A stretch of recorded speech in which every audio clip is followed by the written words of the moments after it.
C'est à Paris Expo Porte de Versailles qu'a eu lieu du 20 au 22 septembre la Paris Retail Week.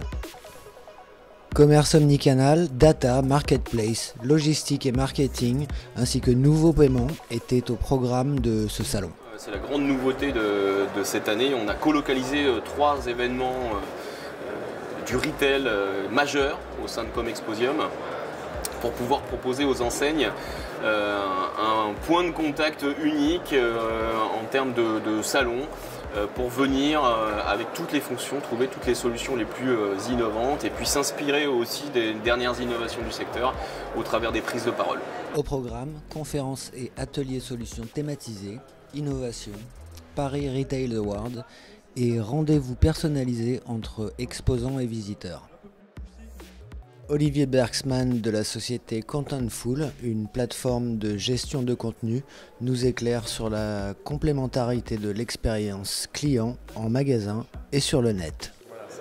Alors, la différence, la première différence qu'on voit évidemment, c'est que quand vous êtes en boutique, vous avez la possibilité de tester, d'expérimenter. Ça dépend peut-être des produits, mais en attendant, vous avez cette faculté à pouvoir manipuler, toucher, voir, essayer un produit.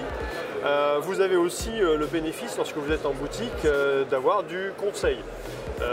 C'est-à-dire quelqu'un qui est là pour vous dire, pour vous orienter dans votre choix, répondre à vos questions de manière interactive et vous aider dans vos choix lorsque vous êtes hésitant. Lorsque vous êtes sur le net, éventuellement vous vous préparez d'ailleurs à aller voir en boutique, vous avez cette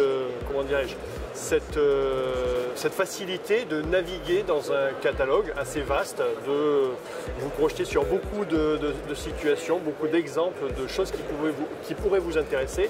Mais voilà, il vous manque cette partie expérience personnelle auprès du produit, puisqu'on va parler principalement de produit, du produit qui vous est proposé.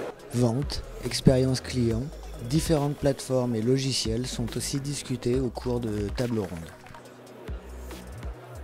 Timeskeeper, c'est un logiciel que j'ai mis en place dans mon premier magasin il y a une dizaine d'années, dont l'objectif était, dans un souci de rééquilibrer les charges et les capacités de chacun de mes salariés dans leur travail quotidien et de façon juste en fait. Et donc quand j'ai vu cet outil-là, en fait j'étais un des premiers magasins dans le groupement des mousquetaires à mettre ça en place pour bien mesurer ça et donner un planning de travail à mes salariés qui rentraient dans leur capacité de ce qu'ils pouvaient faire. Donc l'outil m'a donné vraiment toute cette mesure au quotidien pour accompagner mes salariés dans l'organisation et l'ordonnancement de leur travail. Après l'explosion du e-commerce lors de la pandémie, les retailers doivent aujourd'hui composer avec les envies croissantes des consommateurs. Recherche d'expériences innovantes et uniques d'achat qui imbriquent le numérique et le physique pour séduire les clients. Les retailers développent aussi des solutions informatiques pour aider les entreprises en interne. Alors Sarbacane, on est éditeur de logiciels. Nous sommes nés en 2001. Donc, nous sommes spécialisés sur la communication digitale, multicanal, plus spécifiquement sur les canaux email, SMS et chat. On accompagne aujourd'hui plus de 10 000 TPE et PME sur tous les enjeux de fidélisation, de notoriété, de développement de business. On leur propose des solutions qui sont simples d'utilisation, intuitives, qui vont leur permettre d'atteindre leurs objectifs marketing. Le point d'orgue du salon, en salle plénière, stratégie omnicanal, l'humain au cours de toutes les attentions.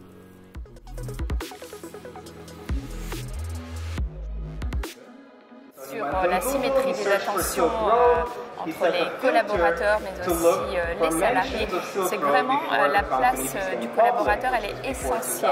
On le voit aujourd'hui dans l'omnicanalité, le collaborateur c'est un maillon vraiment très important et il sert à faire le lien justement entre ces différents canaux. Donc vraiment porter toute l'attention au collaborateur c'est vraiment un élément de stratégie très important. Alors cette première édition, on dirait de la semaine du retail, puis justement cette colocalisation de ces 3 salons majeurs s'est excellemment bien passée.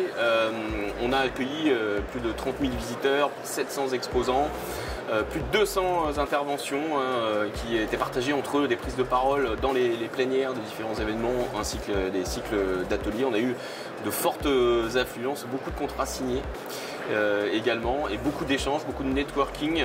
Et beaucoup également d'échanges autour des tendances du moment pour le secteur du retail.